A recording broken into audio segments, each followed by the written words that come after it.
Yo, yo, yo, what's going on? What's going on? Everybody, welcome in, welcome in, welcome in. Live on all social media platforms.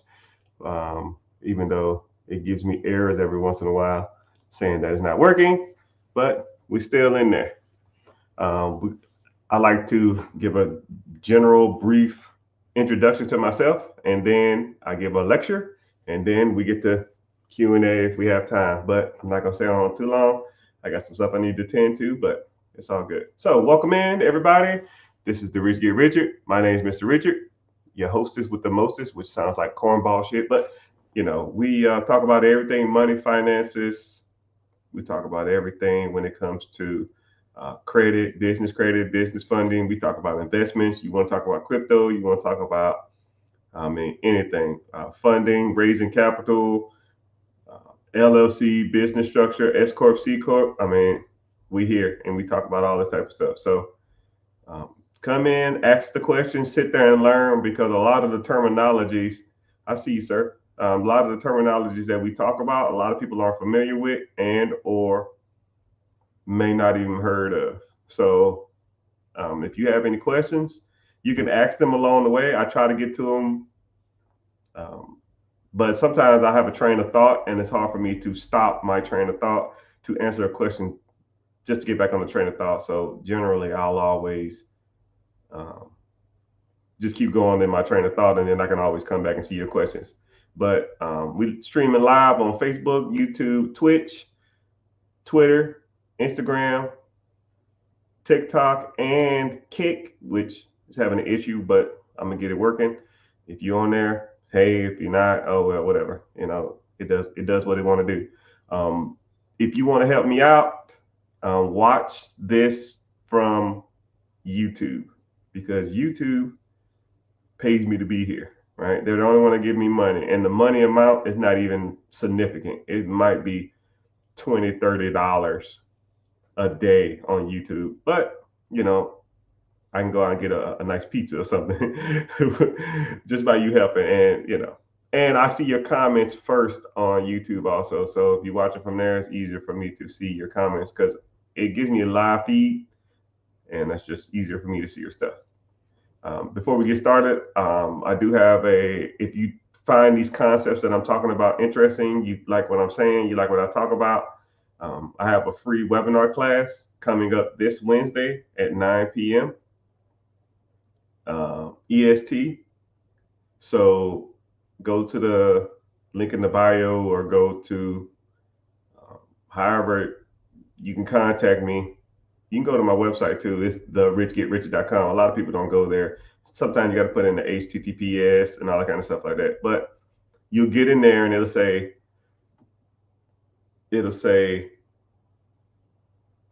be your own boss. Just sign up. I don't sell your information. I won't bombard you with spam calls. I'm just gonna, send you a notification saying that the class is about to start. Come through, learn as much as you can, get value from it, and if you want to move forward with some other stuff, we can. If you don't, it's totally fine, right? I've had money before any of this stuff. I just, I got tired of people asking me, yo, do you do mentorship? I want to be coached. I want a one-on-one. I want to talk to you directly. I want to be in a community. I want all that kind of stuff like that. So if you're interested in that type of stuff, I'll talk about that stuff too. But for the most part, it's really just a really, really good lesson about money. If you got an hour and you ain't doing anything, just come through and hang out. So, subject of the day is the 4 ways to make money in America.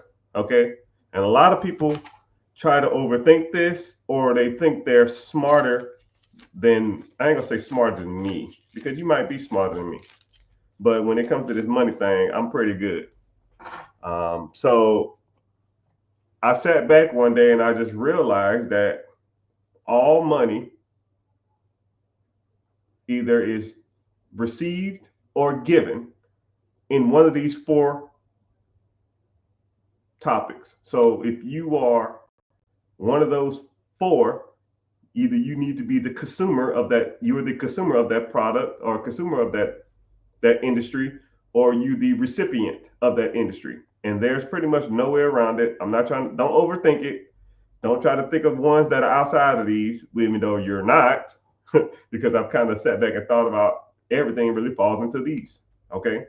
And once you understand that, then your objective is to own one of these four. Okay. If you don't own any one of these four, then you are an employee of somebody who owns one of these four. And employees don't get rewarded for their work. Entrepreneurs and the owners are the only ones that are rewarded in those processes. Okay? So if you aren't the financier or the owner of these four, you probably work for somebody who is one of these four. So we're going to get started on these. Number one is selling something. Okay? If you are a salesman or you are in the industry that sells something, you could be in the fast food industry. They are selling food. You can be in the healthcare. You can be selling health. You in the facials. You can be selling beauty. Fingernails, hair, nails, that's all beauty. Clothes, you are selling clothes, right? You can be working at Foot Locker, you are selling shoes. The person who sells those things more likely are the employee. Somebody owns Foot Locker. Somebody owns this shirt. Somebody owns this watch. Somebody owns this hat. And they sold it to me. Your clothing that you're wearing, somebody sold that to you. The person who sold it to you, the owner, makes a lot of money. The employee does not make a lot of money in those industries. They just don't work. It just doesn't work like that. You ever heard the expression, the boss makes $1, I make a dime? Yeah, because actually generally employee cost is about 20%. So if you add up all the employees' salary, it's about 20% of what the owner makes. Just throwing it out there. So you need to own processes where you sell something. All right, that's number one. Number two is servicing.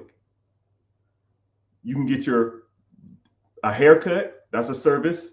You can get your oil change, that's a service. You can get a delivery service. That, there's tons of services in the world. Back to what I was saying, the employees of the delivery service generally don't have any money. The people who own the delivery service make all the money. So you need to own a process that either sells something or service something. Number three is education.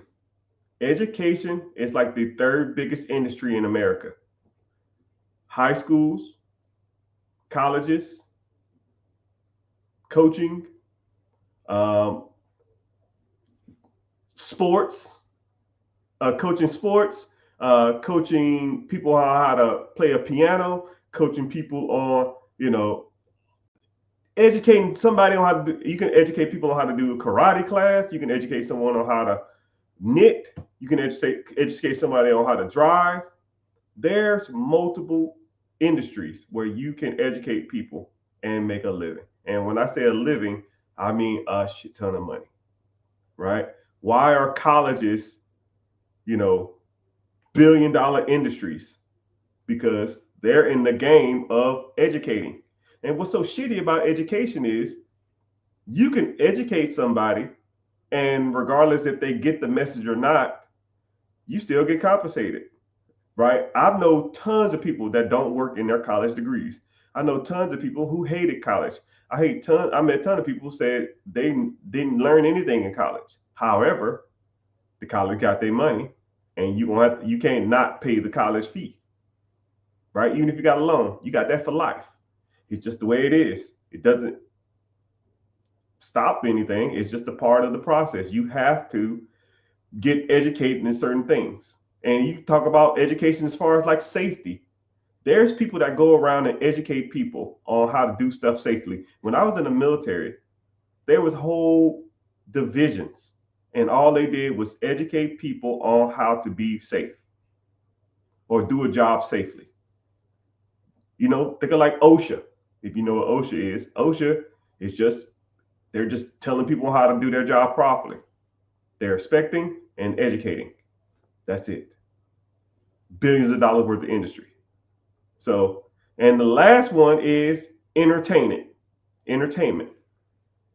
LeBron James, basketball. Tiger Woods, golf. Messi, soccer. Cat Williams, comedy. Dwayne The Rock Johnson, movies. Entertaining. Entertainers get paid a lot of money. And then this is where it gets good. Dwayne The Rock Johnson, Kevin Hart, Dave Chappelle, whoever your favorite actor or actress is, whoever your favorite comedian is, they might get good money. But the person who paid them make 5 times as much. The person who owns the studio, the person who owns the comedy club, the person who owns the theater, the person who owns all these processes that give those guys and girls money, make way more money than the entertainers. And you know, entertainers still make good money. And they're self-employed. But the people who own those processes make a shit ton of money. And then the people who go see them for entertainment generally don't have any money. You know, whenever you go to football games or basketball games, you know, you might get a handful of people around the court. And those tickets are like $5,000, $10,000 a piece. And those people don't have regular jobs. They entertain, service, sell, or educate people. Because those are the only 4 ways to make money in America, people. Don't overthink it. Don't try to figure out other ways. It ain't happening. But what you do with this information is pertinent. This is where the rubber hits the road. What are you going to say? How are you going to entertain somebody? How are you going to educate somebody? How are you going to service something of somebody else's? Now, you could do it 2 different ways. You can start those industries from scratch. You can go out and start a construction company. You can go out and start a sales team. You can go out there and start a comedy club. You can go out there and start a car wash to clean people's cars. Or we can fast forward that whole process. Because you can go out and start these things, but you got to deal with employees, build outs, meaning that you got to build the place. You got to get customer acquisitions. You got to run ads. You got to get customer loyalty. You got to come up with menus, systems, cash registers, POS, point of sale systems, all of that crap. And that's going to take you a couple years to figure out. Or you fast forward 2, 3, 4 years, and you just buy an existing business that already have these things in place. They have the systems, they have the teams, they have the finances, they have the customer loyalty, they have the advertisement, and they have a track record, and they have accountants, they have systems, they have everything in place. Because someone owns a business, they're not going to own it forever. Think of any place in the world, right? Especially like think of a shopping center that's close to you. Okay, we're gonna do a little exercise. Think of a random shopping center near you. When you think about that shopping center, you probably have one or two bigger stores. You might have a Publix or Kroger's.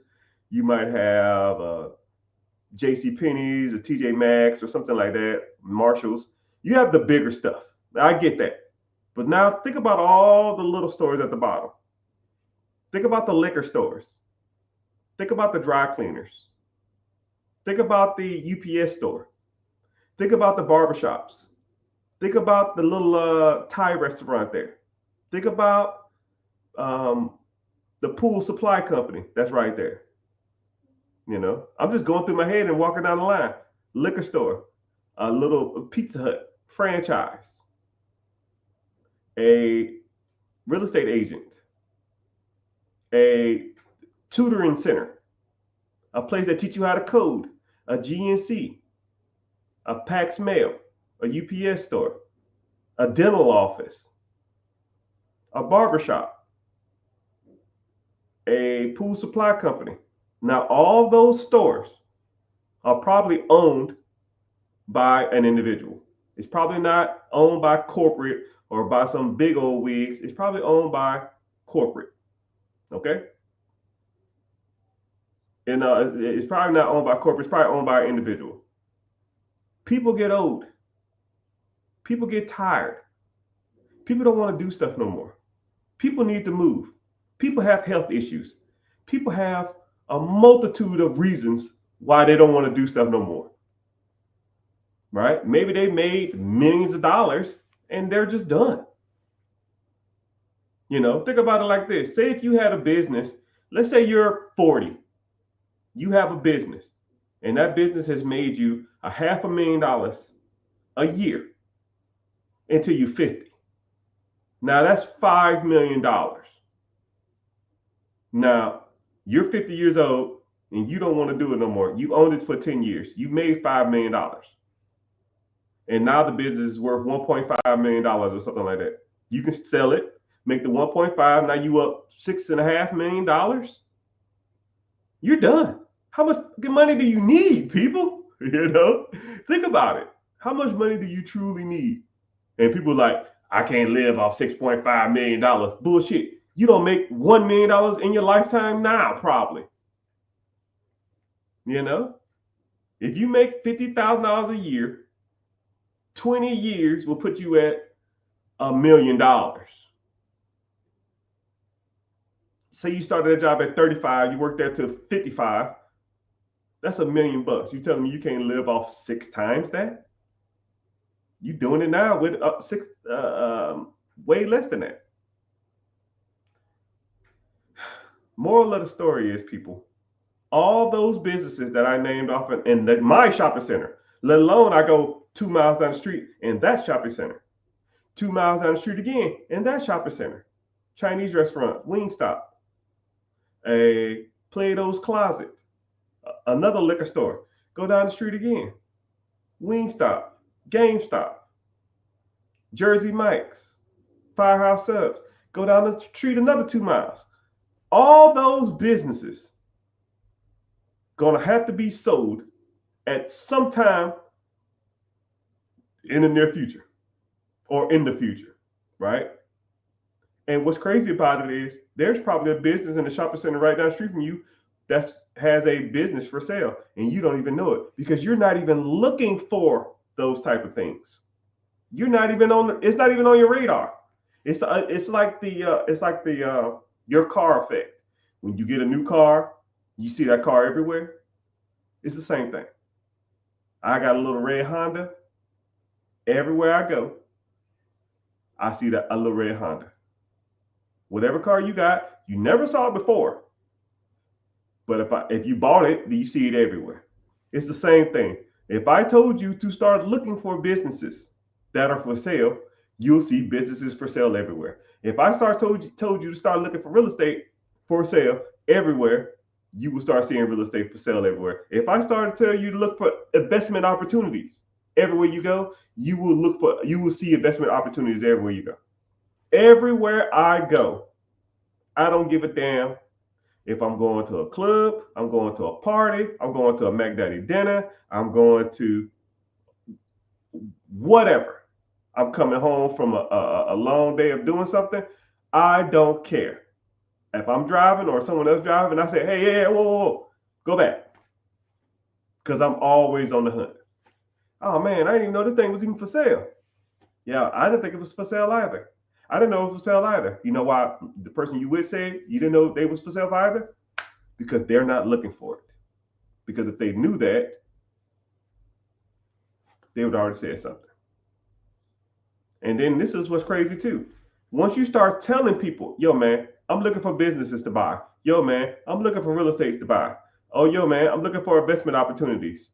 Miraculously, when people have businesses for sale, have real estate for sale, or have investment opportunities for you, you know who they go, when people, because people always like to feel like they are important. You know what I mean? They always like to make it, people like to feel like they're providing value to other people's life, regardless if they are or not. And if I say, yo, man, you come across somebody with a business or a real estate or investment opportunity or want to invest, let me know. And then as soon as, hey, man, I got my Dunkin' Donuts, I think I'm about to retire. You know what? I have a friend named Mr. Richard. He buys businesses. Give him a contact and pick it over with him. And sometimes I don't buy everything, but I do talk to him and say, go through these routes. If you want to sell it through a broker, you can sell it through me, you can sell it through whoever, and we can kind of go from there. So just letting you know that there's opportunities all over. You just got to you always got to be honed in. And if you're not honed in, you'll always have a lackluster outcome on life. You have to be looking for these opportunities, regardless if you got the money or not, because hell, or the credit or not, because you never know. You never know what people will do if you ask. You never know. I have clients or I have people that came to me and said, "Yo, Mr. Rich, I didn't even know this shit was even out here. I learned a lot about what you're saying. I found business opportunities within a week of talking to you. Weeks of talking to me, already buying something because they just don't see it and they don't know what to look for and they don't know what to say and they don't know what's good or bad deal. You just got to learn that stuff. It's just something. It's just something that you need to learn throughout life. If you want to get good with money, you need to know how to identify opportunities. If you're not good at identifying opportunities, then you will never have money, because that's all money is. People see opportunities and they capitalize on it. Either it hit or it don't. But that's where the education part of it comes in. You got to know what you're talking about.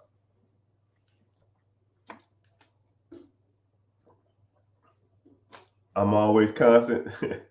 Yes, sir. I always try to be. But yeah, appreciate everybody for being here. We hanging out.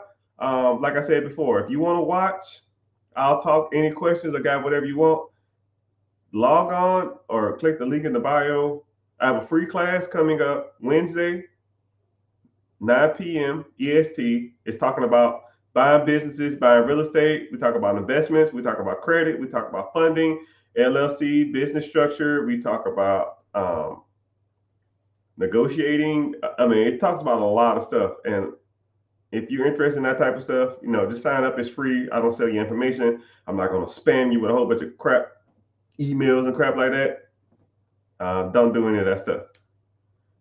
So click the link, go there, sign up, and then come back or go to my YouTube and watch this from YouTube, because one, it pays me to be here, and it helps with my algorithm if you're on my YouTube.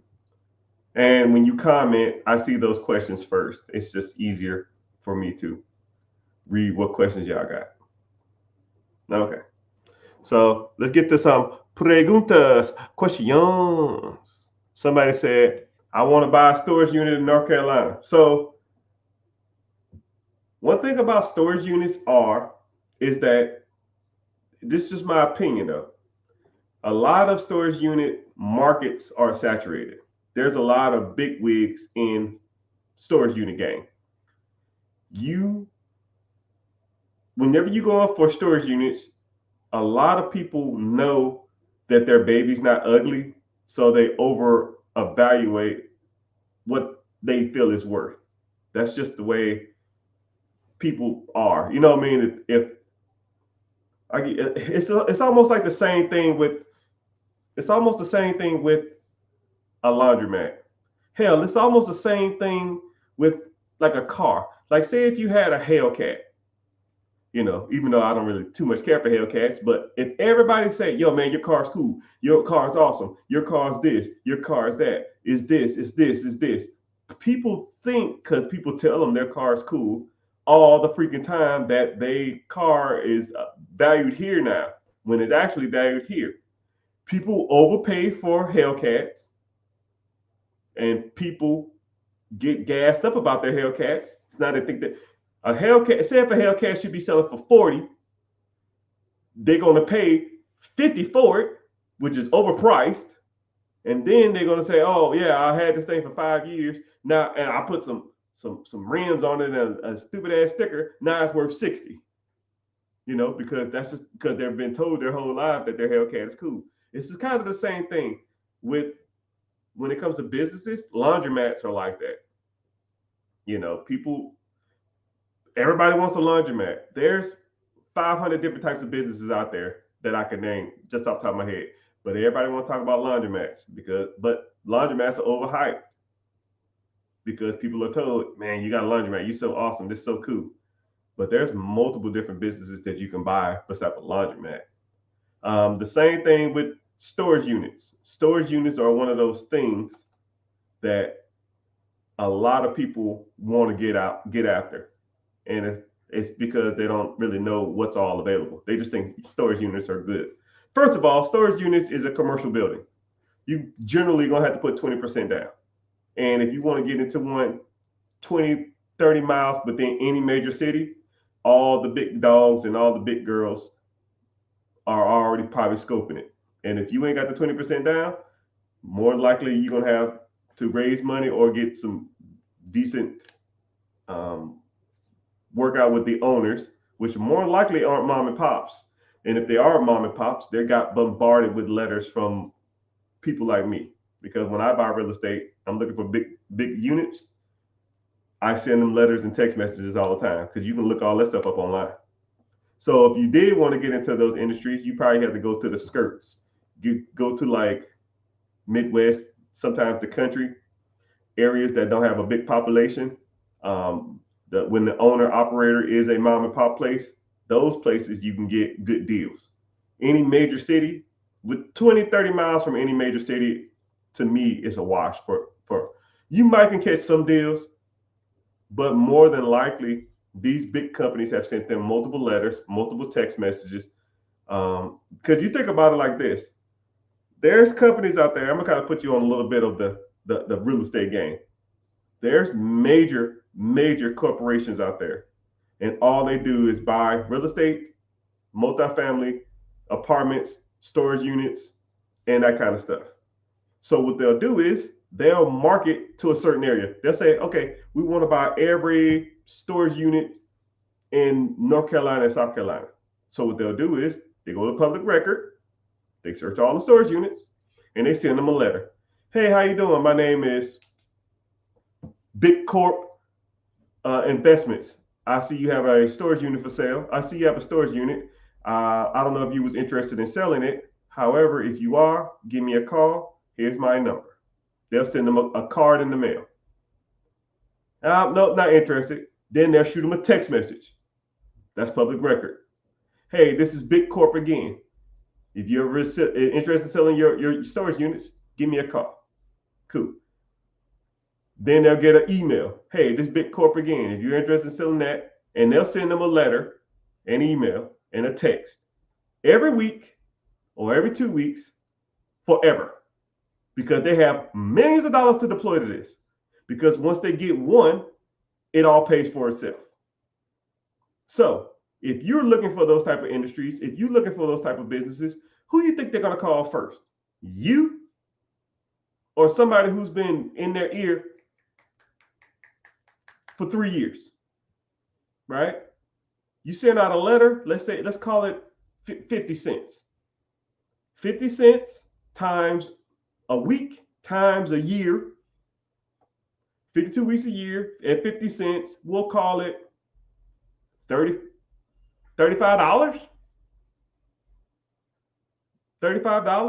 A text automated system, that's $20 a year. I'll call it all in $250.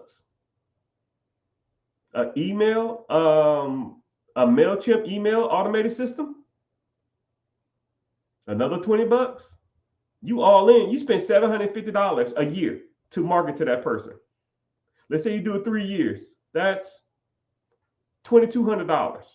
You buy a multi-million-dollar apartment complex that's undervalued from a mom and pops who don't know how to value their units. You buy it, and then you raise all the rents from $50 a unit to $100 a unit. You damn near double the value of that property. You pay $2 million for it. Since you doubled the rent, now it's worth $4 million. You make $2 million in equity off of $2,200 worth of marketing. Come on, people. And that's why a lot of those industries, you're not going to come close. You got to sit back for years and wait. And then whenever they do call, let's say they do call you, right? Let's say, for example, you just happen to text them or email them on the right week. Boom. Big Corp and whatever your username is, Pops Investments, right? I don't know your name. I'm going to call you Pops Investment. Pops Investments. Hey, Big Corp, what you got? $2 million cash. Well, hey, Pops Investment, what you got? Well, my credit's not the best. I might get put down $20,000. I got to go raise. Click. You ain't even ready, bro. You're not even ready. You ain't even ready. Yeah, I can give you 3 years to be ready, and you probably still wouldn't be ready, right? You talking about some, man, I got to work on my credit. Oh man, I got to go out and get this loan real quick. No, the big dogs ain't worried about that. They buy that shit for cash, and they taking all that stuff. You know what I mean? So just letting you know, if you ain't got the money to deploy, and or you ain't got funding in place, or you ain't got the systems in place to take that over, sometimes storage units ain't the game. That's just my personal opinion on storage units.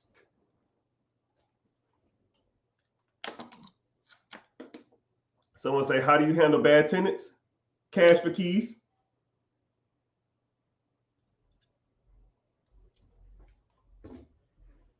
All right, so someone asked about evicting tenants.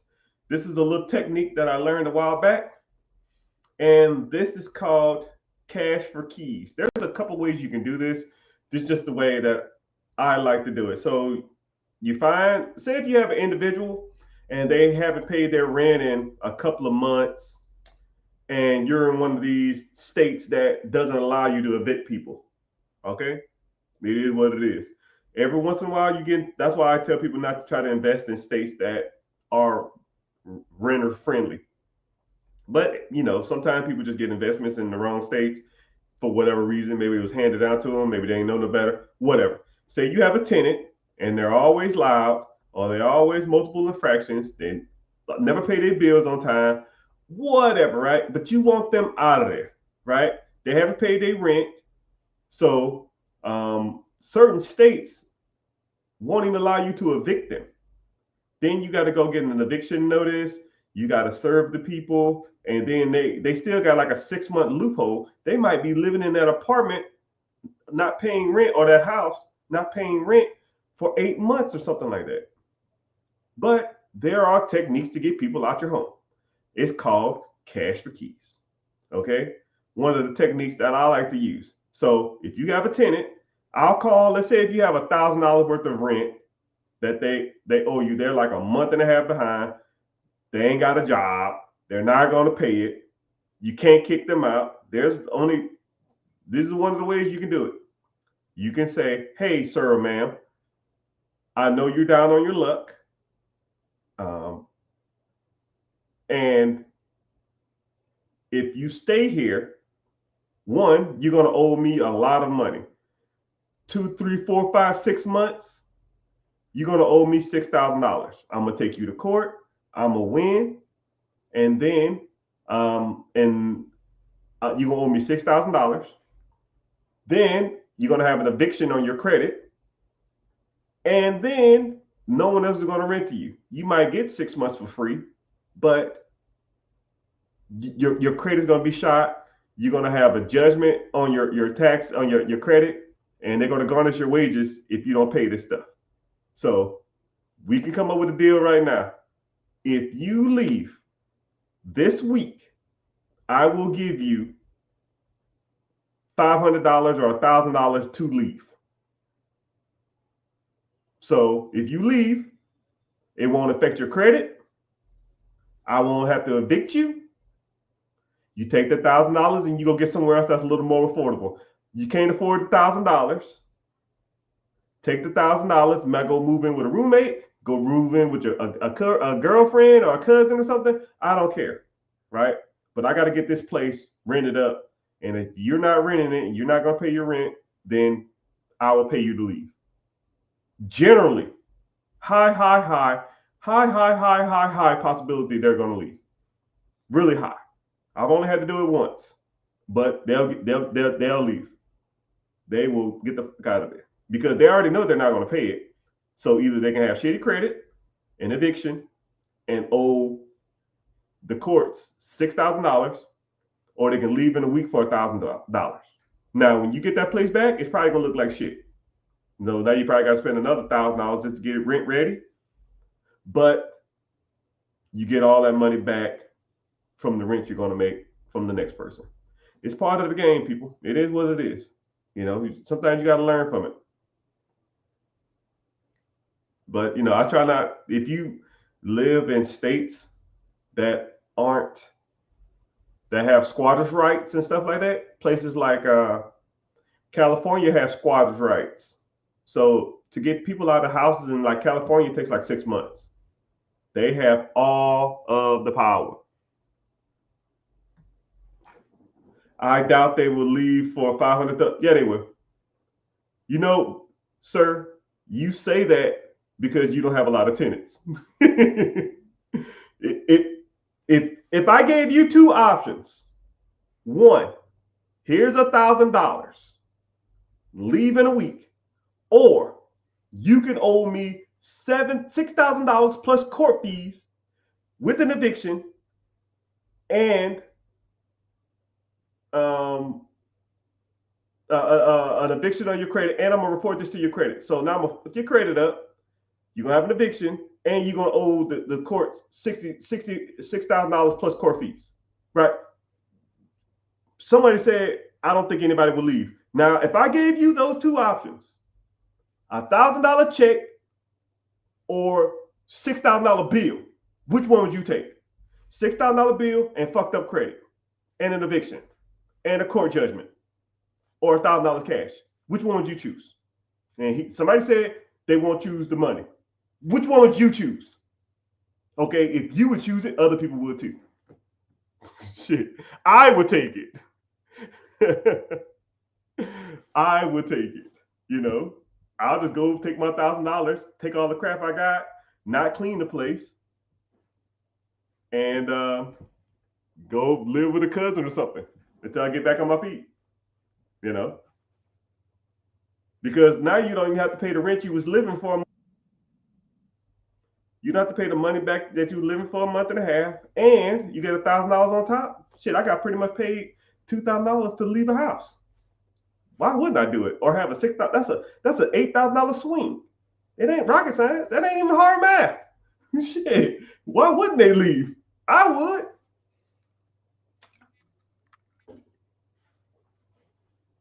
How do you feel about investing in foreclosure homes in the state of Florida? Hell, and foreclosures anywhere.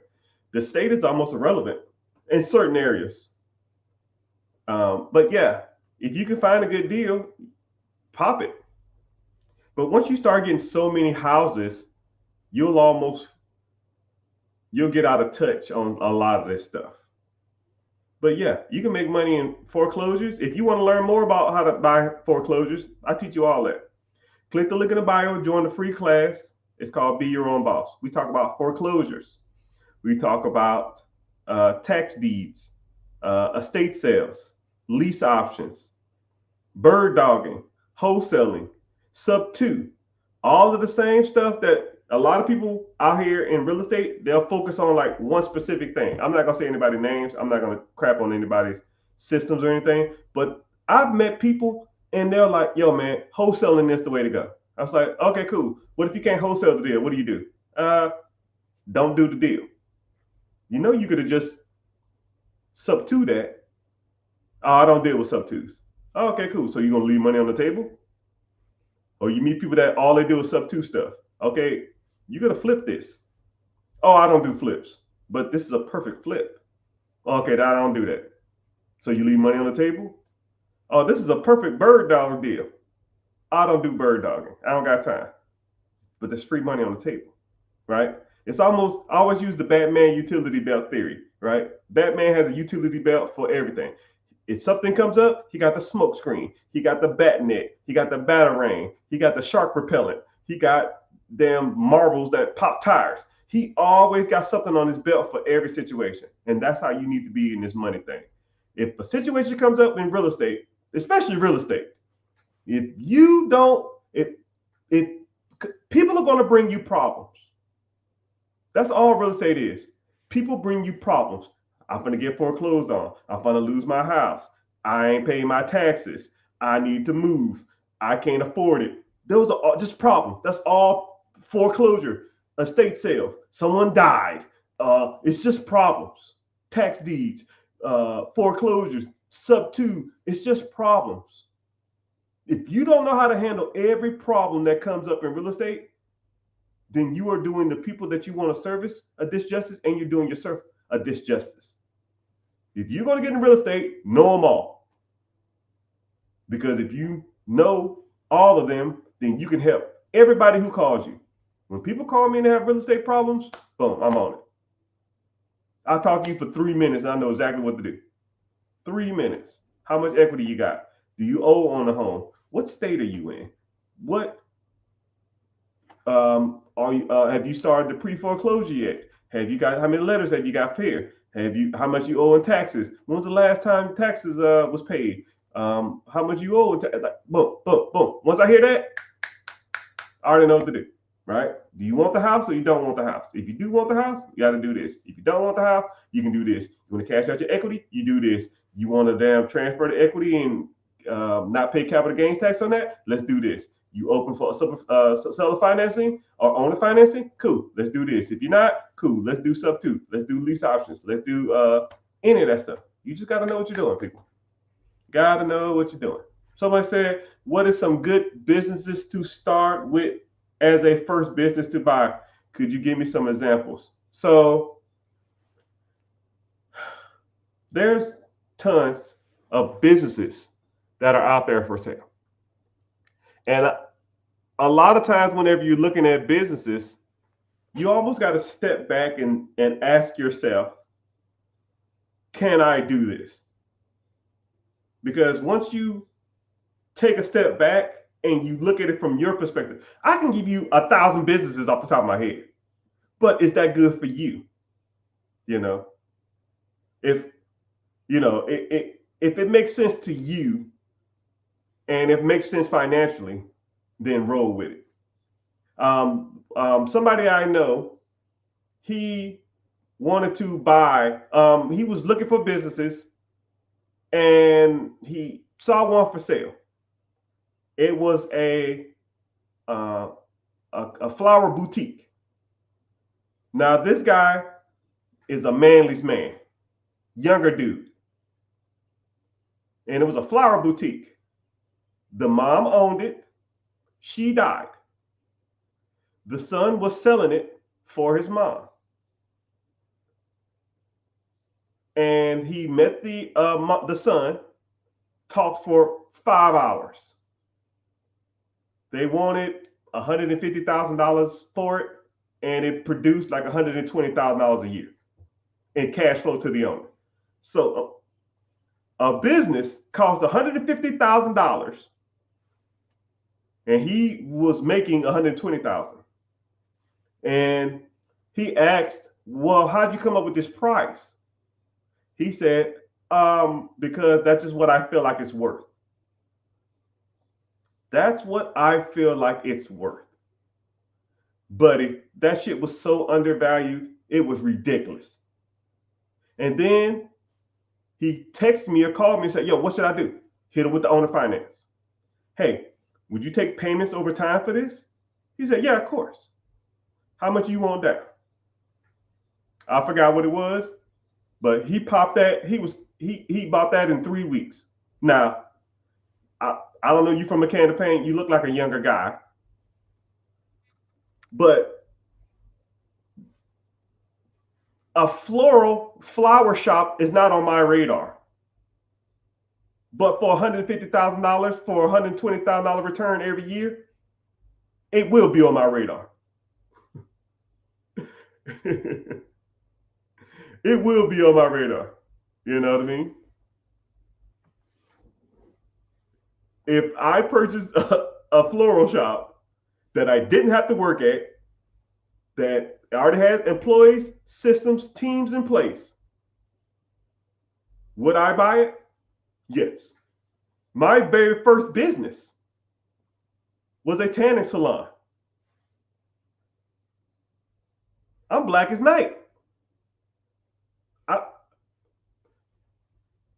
To let you know how much I knew about tanning was an understatement. You probably, when I bought this, or when I was in the process of buying it, you could probably tell me more about tanning than I knew. I just want to throw that out there. Do I look like the type of person to own a tanning salon? But I did, and it made me good money. 4 years, and then I sold it for good money. But just throwing that out there. Someone said, what's a good first business to buy? I don't know. Whatever you want, right? Mine was a tanning salon, but I made it work, right? I knew how to deal with systems. I know how to deal with teams. I knew how to sell shit, and I just went for there, right? I looked at the place and I said, yo, this place is a dump. Hell, at least I can do is clean the place up and run some cheap, shitty ads. All right, well, I made more money. You know, it's something to throw out there. How much did I spend on my first one? Good question. My first one was $140,000 and I paid cash for it, which I shouldn't have paid cash for it, but I didn't know no better.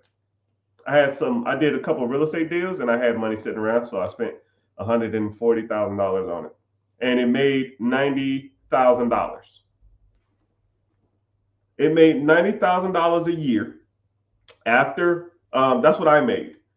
So after the employee costs, after salaries, electricity, water, cable, whatever that's attached to that, all the overhead, when all that overhead was paid, said and done, I made $90,000. And this is what's crazy about it. It had no subscription service. So first thing I did is about 3 months in, I offered subscription service. I said, hey, how much is a regular tan? We'll say if it was $29. So I said, okay, this is what we'll do. $29 one time, or you can pay $59, or what was it? Not $59, $49. You can pay $49 a month and come as many times as you want. And then I incentivized the 3 girls that worked there. I incentivized them. Whoever sold the most subscriptions, I would give them a $500 Sephora gift card. $500, $250, $100. $500 Sephora gift card. Whoever could sell the most subscriptions. 2 months, I forgot how many I had. It wasn't 300. It was a little over 200. 200 monthly subscriptions of $50 a piece. Start doing the math on that. I made more money in subscriptions damn near than I did just doing regular tans of walk-ins, just off the subscriptions. Then, clean up the place, paint, fix some of the booths, made it more ambiance, and then we gave out free tanning lotion. And I said, why? Because that's just the way we did it. Not up in here. So I started selling bottles of tanning lotion. I did what's called a white label. If you don't know what that is, Google it. But in theory, white label is when you take a product that has no label on it. All the richest people in the world do it. Kim Kardashian probably does it with her lipstick. Khloe Kardashian does it with lipstick. Rihanna does it with her lipstick. So, for example, there's a lipstick company in China. We'll call them Mr. Lips. Mr. Lips makes a red lipstick, and he'll sell that lipstick to you for $0.25. You take that lipstick, you buy it in bulk, and you take that lipstick and you put Kim Kardashian on it, or Dash, or Rihanna, or Lady Gaga, or Ariana Grande, right? Or Selena Gomez. And then you take that same quarter lipstick, you put it in damn Sephora for $19.99. It's just a white label. It's just blank. So you find your white label tanning stuff and you put your logo on the shit, you sell it for $10. I'll buy them shits for $1 overseas. I'll sell them for $10. And then they, I had to put in a POS system because they didn't even have that. All thing they had, all that they could charge is for like tanning. It's like, yeah, because y'all giving away fucking lotions for free. So I started selling all that stuff, towels, cleaning supplies, all that stuff. You want to clean the tables off before you get in there, right? We clean it for you, but you want to clean your own stuff? Cool, here you go. You want tanning lotion?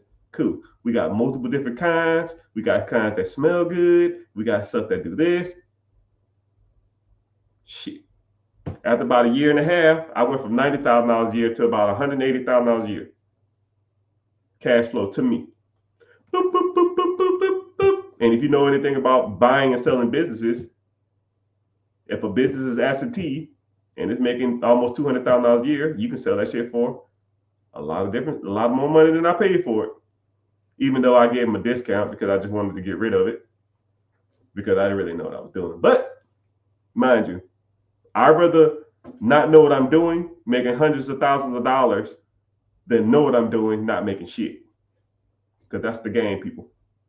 That is the game.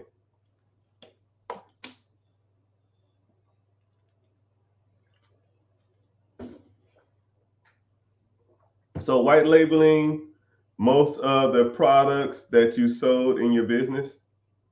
Yes. So you said that the business for 4 years, it $360,000 business. How much would you sell it for? White labeling is smart. Like the subscription-based business is more profitable. Yeah, all of it's profitable. You just got to know what you're doing. You just got to set it up.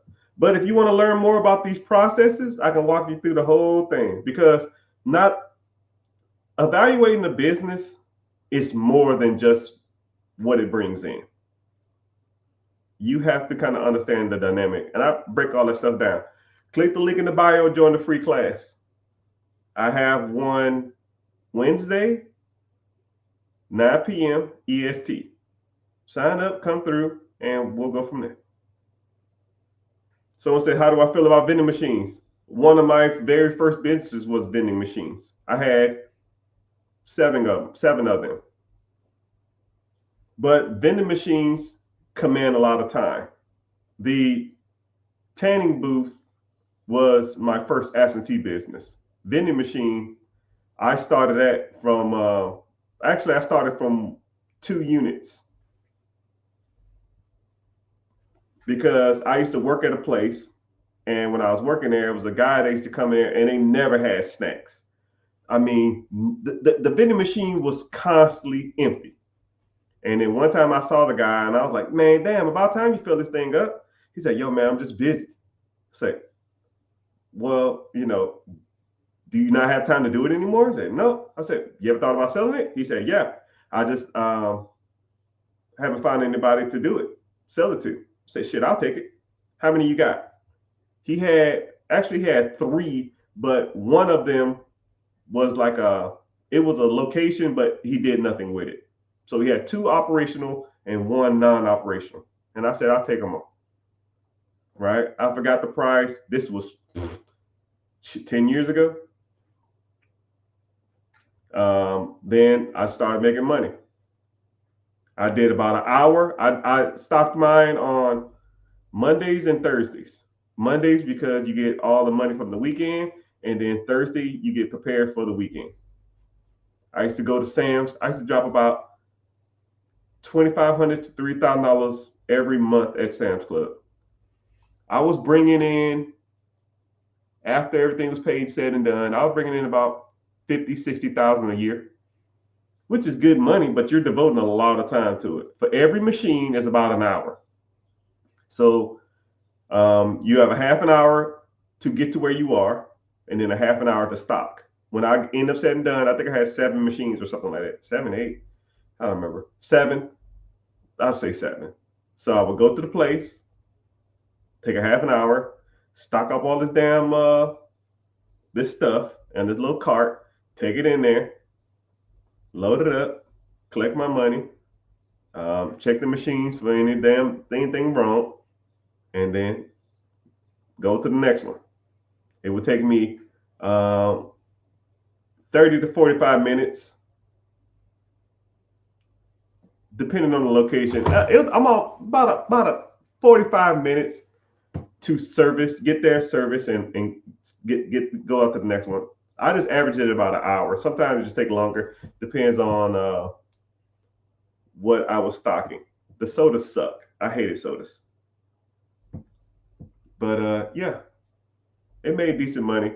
But just note that 2 days a week, maybe 1 day a week, you're going to be gone about 8 hours, right? And if you don't service, no, you don't get paid. Sometimes it'd be 2, 3 o'clock in the morning, filling up sodas. Scared as hell, think you're going to get robbed. Because, $200, $300 cash to a crackhead or a junkie, that's some decent money, man. Just letting you know.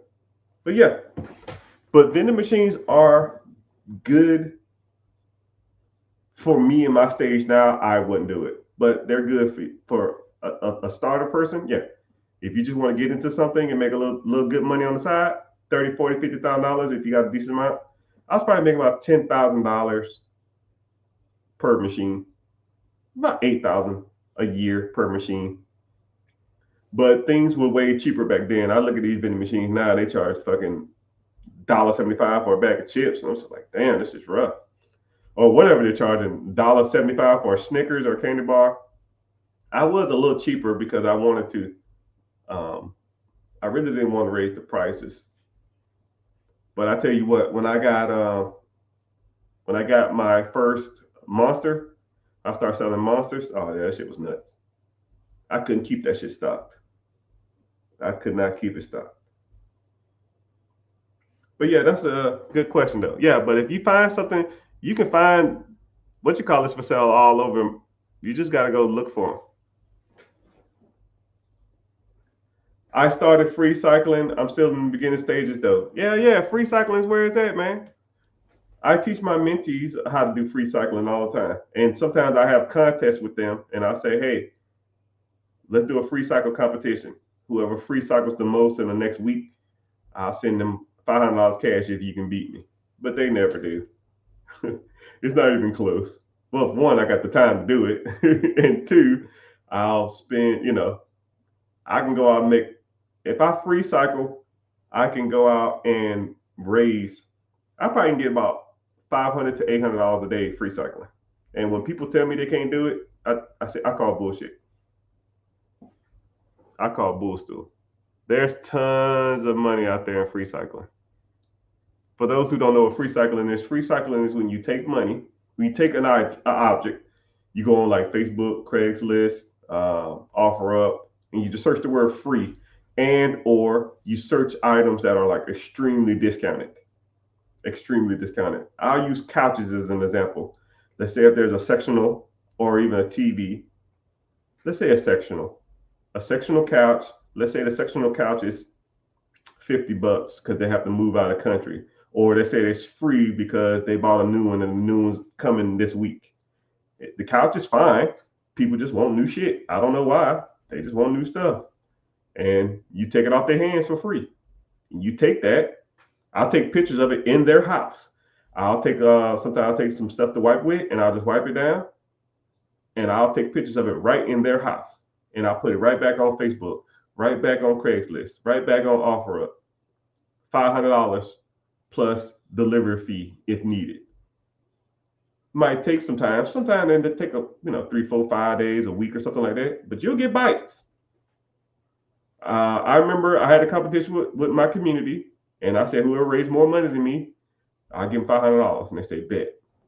My first day, flat screen, 75-inch 3D TV for free. My first day looking, flat screen TV with remote. I sold it for $400.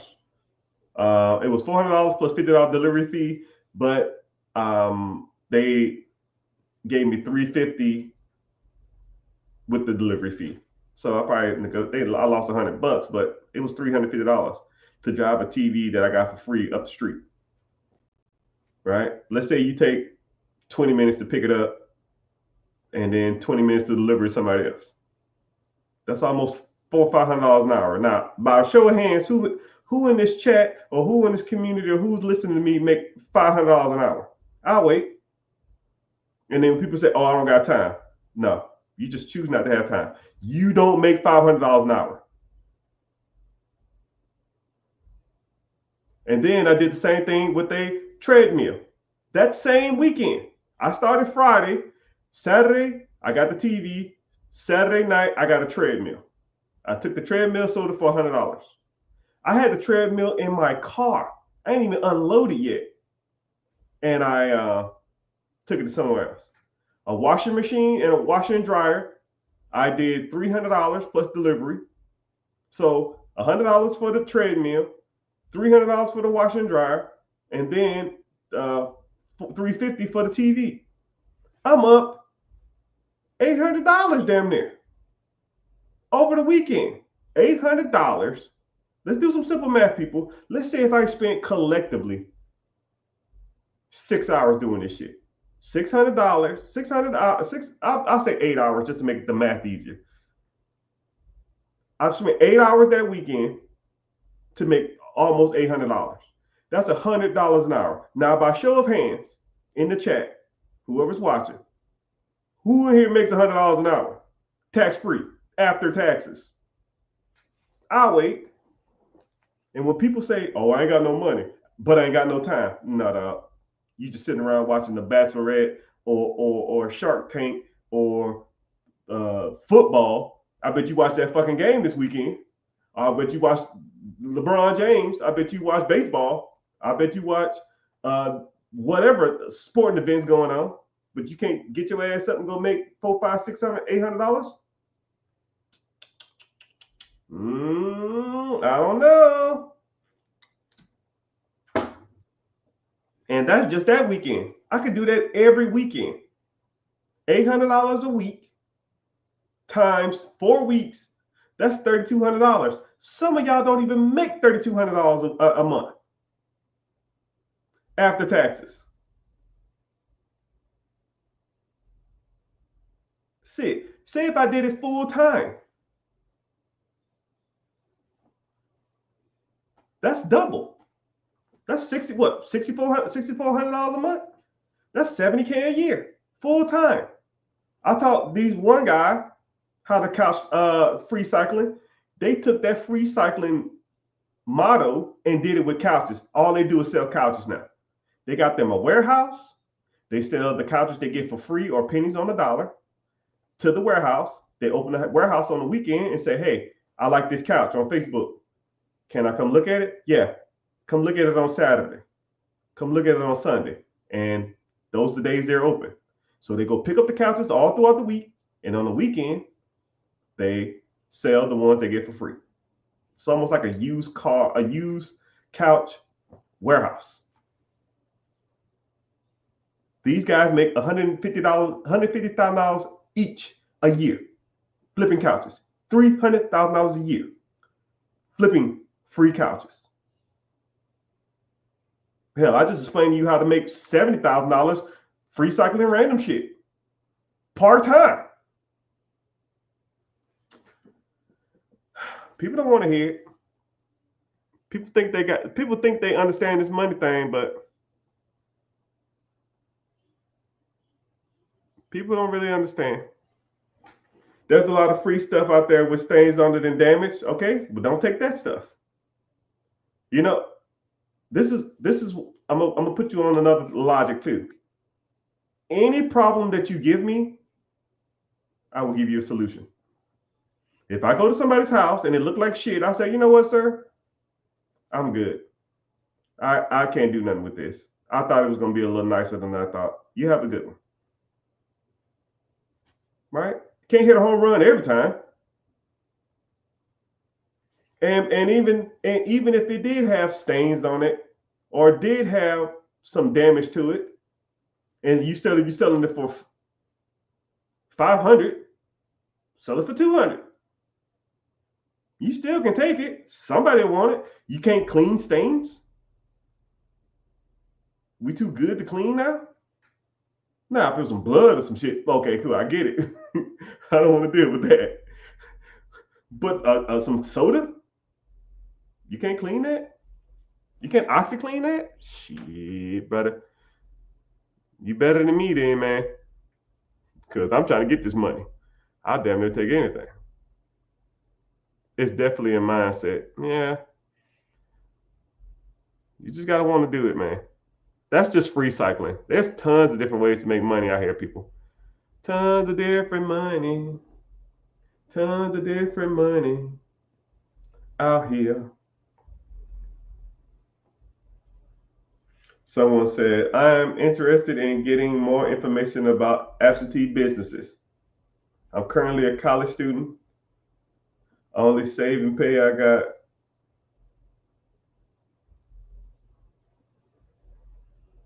If you was in my situation, where would you go? Yeah, click the link in the bio and join the free class.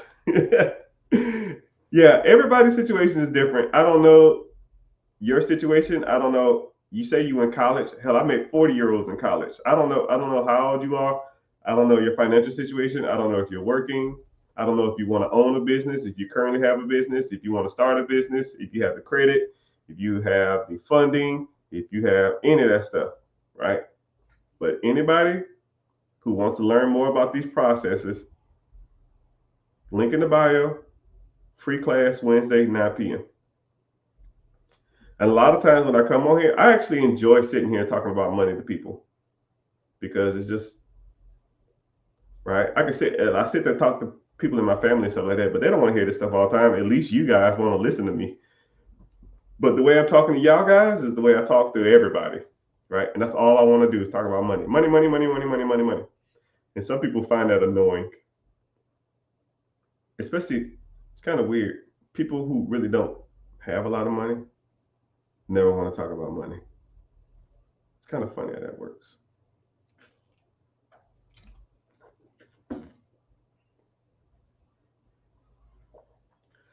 But yeah.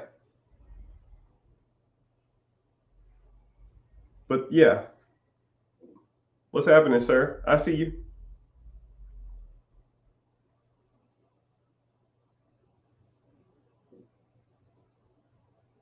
So someone's talking about real estate. Yeah, there's multiple ways to make money in real estate. Multiple.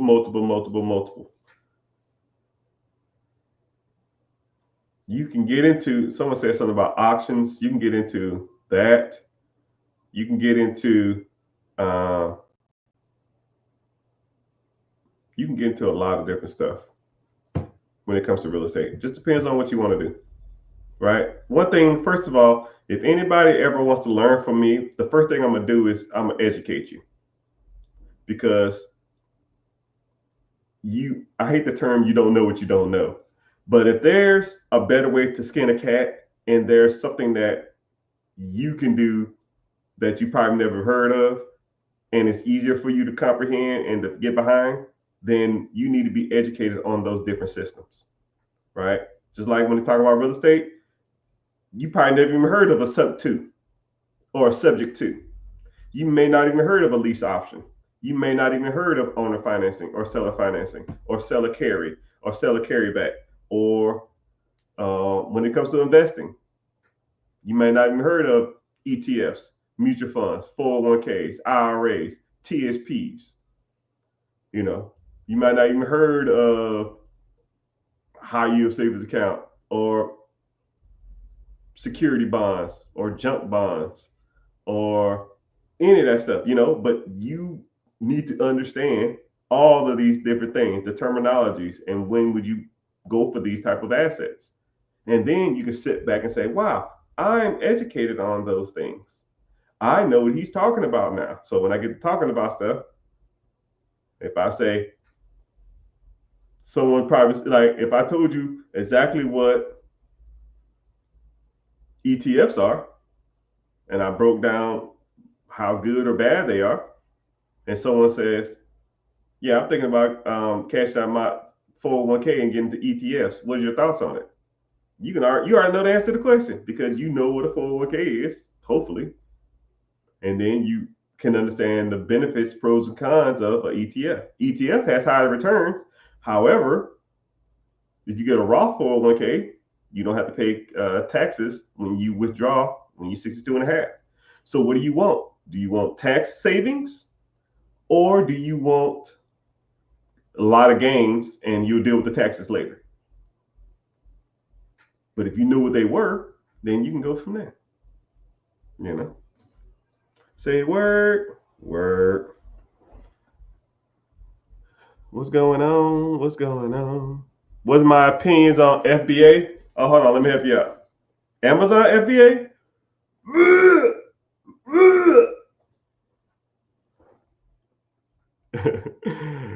That's my opinion on Amazon FBA. I'll give you my Amazon story in a nutshell. I'm gonna keep it short because I don't want to talk all day about it. There was a guy I knew. He owned a business. He filed for bankruptcy on the business, and he had a crap ton of inventory. I mean, truckloads of inventory that he already prepaid for.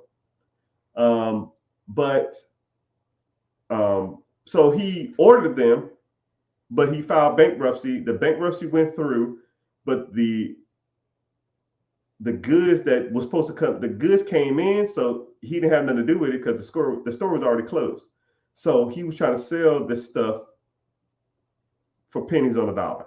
And when I tell you guys, this guy had truckloads, like lifted up, truckloads of this stuff. I had to go get multiple storage units just to put this shit in. That's how much stuff he had. I was buying stuff, pennies on the dollar. Pennies, right? I want you to say, I'm going to give you an example of something. Let's say this charger, right? Let's say they're selling for $3 for one. Now, so let's say they're selling for $5 for one. Let's say they're selling for $8 for two. Okay? And I paid a nickel. Okay? Or a dime or something like that. I said, well, shit. Surely to goodness, I can make some money off this. Right? I get it, I get it for a nickel, shipping $3-4 or something. I sell two for $8. I make $3 off every transaction, $4 off every transaction. I mean, shit, I got it made, right? I got 10,000 of these. 10,000 divided into two, that's 5,000. 5,000 times $4 a piece, that's 20 grand. Checkmate. That's too easy. Shit. Shit. You shitting me, man. You are shitting me. I tried every route that was possible, right? Self-packing. I've tried it all. That Amazon FBA destroyed me. And I told myself, I said, yo, who the f is making money off this? Nobody. There's no way in hell someone's buying something from Taiwan for $5 and then selling it for $10, making a $5 spread with shipping, Amazon fees, packing fees, servicing fees, and all that kind of crap, plus taxes. There's no way in hell they're making money, right? I was getting this stuff pennies on the dollar. Pennies. I had 6 items and I was getting them pennies on the dollar. One item was selling for $40. I had about 200 of these. 200 items for $40. I paid $2 for them. I say, Doc, this is $38 spread. I'm finna kill. I barely broke even, Doc. So anybody selling y'all that Amazon FBA shit, that's just trash. There's no way. There's no way. I'm calling the spade a spade. You take it at face value. You do what you want to do. It is what it is. Someone said, I heard you crazy about grills and Hellcats. Oh man, don't even get me started. You know what? I was looking on Facebook the other day, or social media, and I seen a dude on there talking about, yo man, I put my grill on layaway. A couple more payments, I can get it out. A fucking grill. You financed teeth. Fake gold teeth.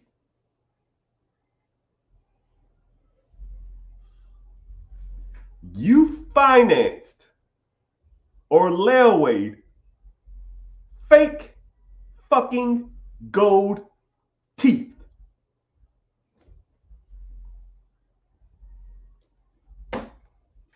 We doomed, people. We doomed. Some people they never gonna get it. Some people will never get it. And then what's crazy is these kids nowadays, all they want is Hellcats. You ain't got a Hellcat job, guy. You ain't got Hellcat credit. You ain't got Hellcat money. You can't be the king of the block at 19 years old. It ain't happening. All you're going to do is finance your death. It's like a death sentence. You're stuck in this car from 21 to 28, and you're spending $700, $800, $1,000 a month plus insurance. You're probably at $2,320. You're at $1,300. If you took $1,300, drove you a shit box for 6 years, you take that $1,300 and invest it in a compounding interest account. Hell, I'll do the math. And all you got to do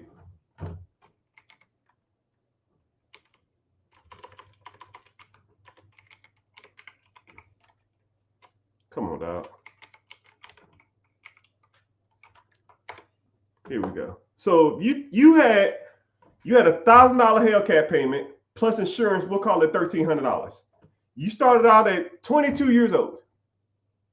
You didn't get the Hellcat. You drove a Honda that had 3 doors and a busted window, right? You just sucking it up. You're gonna wait from 22 to 28, 6 years. You take that same $1,300, right? You start off with zero. You know, you put that money into a compounding interest account every month, 13 hondos, right? You do that for the 6 years, 22 to 28, okay? 6 years.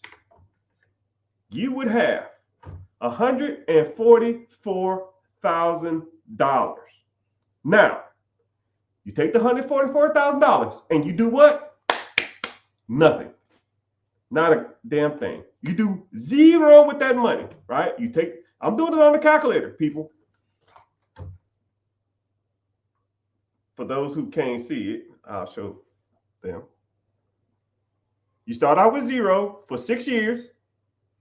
You put $1,300 a month into a compounding interest account. You have $145,000, right? Then you take the $144,000, okay? And you don't do nothing else. Now, if you wanted to, you go buy a stupid ass Hellcat if that's what you want, right? So from 28, we'll say till 60. 28 to 30, that's 2 years. 30 to 60, that's 32 years. 32 years, you just set that $140,000 stupid ass mistake of yours and leave it in the bank. You invest nothing else into this account. Nothing else into this account. You put $144,000 in a compounded interest account and let it sit for 32 years. Anybody want to guess how much money you would have? It's almost 100 people on here, right? Between TikToks, Facebook, Instagram, YouTube, Twitch, Twitter, Instagram, Kick, and TikTok. At 22 years old, you didn't buy a Hellcat. You saved up for 6 years, the Hellcat payment. That'll be $145,000 from 28 till 60. You didn't invest anything else, right? You went out and bought a Hellcat now because you got to buy a better job, but who cares, right? I don't care about none of the other investments you got. From 28 to 60, you lived your life. You forgot the money was even in there. Somebody said 2.1 million. Good guess. Someone said 1.5 million. Good guess. Someone says $4 million. Good guess. How much interest? ETFs are about 14.4 now.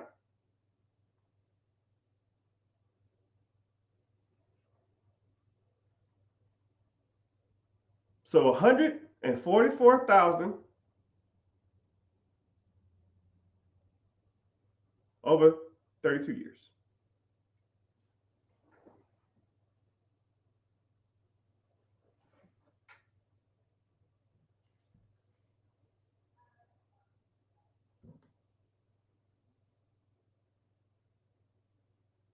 Someone said 11.6.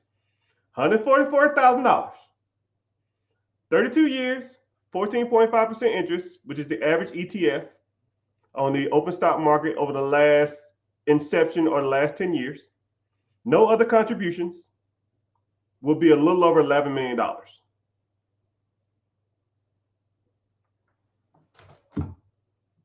So now what would you rather have? $11 million when you're 60 or a fucking Hellcat when you're 22? I'll wait. I'll wait.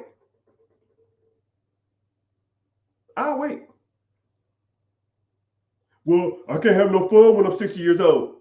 For $11 million, I'll find some fucking fun. I'd rather have $11 million when I'm 60 than have a Hellcat at 22. I promise you that. I'm not worried about no bills. I'm not worried about no houses. I can travel all over the world, people. I can do any and everything I fucking want to do. You're not tied down anywhere. You can do whatever you want. And then this was crazy. The interest on that is about $1.4 million a year. So just in interest, you make about $1.4 million. You can live off the interest. You take the $11 million, you put it in a trust. And then your kids and your kids' kids and your kids' kids can live off the $1.4 million the rest of their life. As long as they never touch the $11 million. What sounds cooler, that or, yo, bro, when I was 23 years old, I was a king of the block. I used to do donuts in the parking lot. And yeah, that shit was cool as fuck. That Hellcat cost you $11 million with inflation. Shit. But hey, some people say, I want the Hellcat. You can have the Hellcat. Give me the money. Someone says, do I mentor?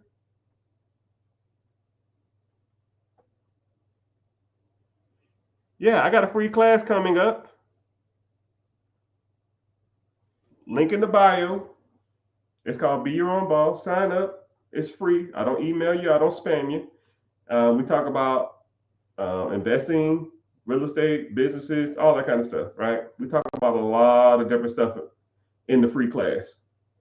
come through, learn, give your feedback. Let me know what you like about it, what you don't like about it. And you can interact with me. If you feeling it, you feeling it. If you're not, you can go to sleep tonight and think to yourself, man, that shit was pretty good. That was really informative.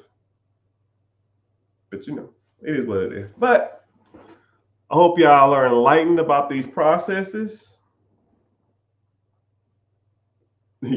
Someone said, don't be the guy that peaked in high school. You shouldn't. You honestly should never peak. You should always be striving for greatness in every year of your life. I like New Year's because um, every New Year it makes me sit back and reflect on what I did the year prior and how I'm gonna get better. Right, and a lot of times you just need to start writing these things down. Right, because once you physically see it, instead of you doing it in your brain, it puts it into reality. You should write down how much money you have every year. You should write down how's your credit every year. You should write down all your assets every year. You should, and then also you should write down what you want your credit to be this year or next year, whatever. You should write down how much money you want. You should make how much money you want to make. You want to start a side hustle. You want to start a side business. You want to buy a business. How much money you want to make on a side hustle. All of that stuff. Once you put it down on paper, there's power in writing stuff down.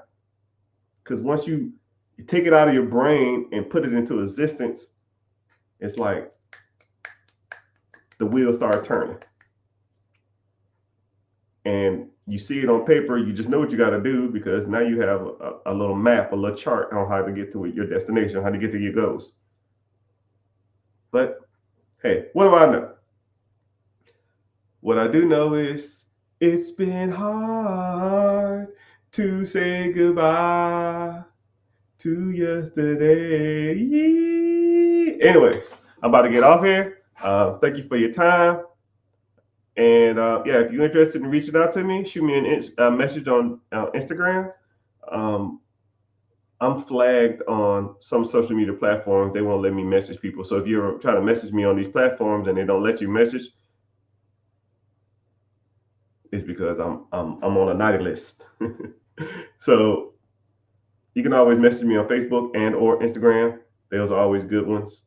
And or just come to the free webinar at Wednesday. It's Wednesday, 9 p.m. EST. Click the link in the bio. It's called Be Your Own Boss. Go there and sign up, and I'll see you there. And you can interact with me, and it's a little more personable, and we break some of this stuff down. So I appreciate you being here. I'll be the Zane.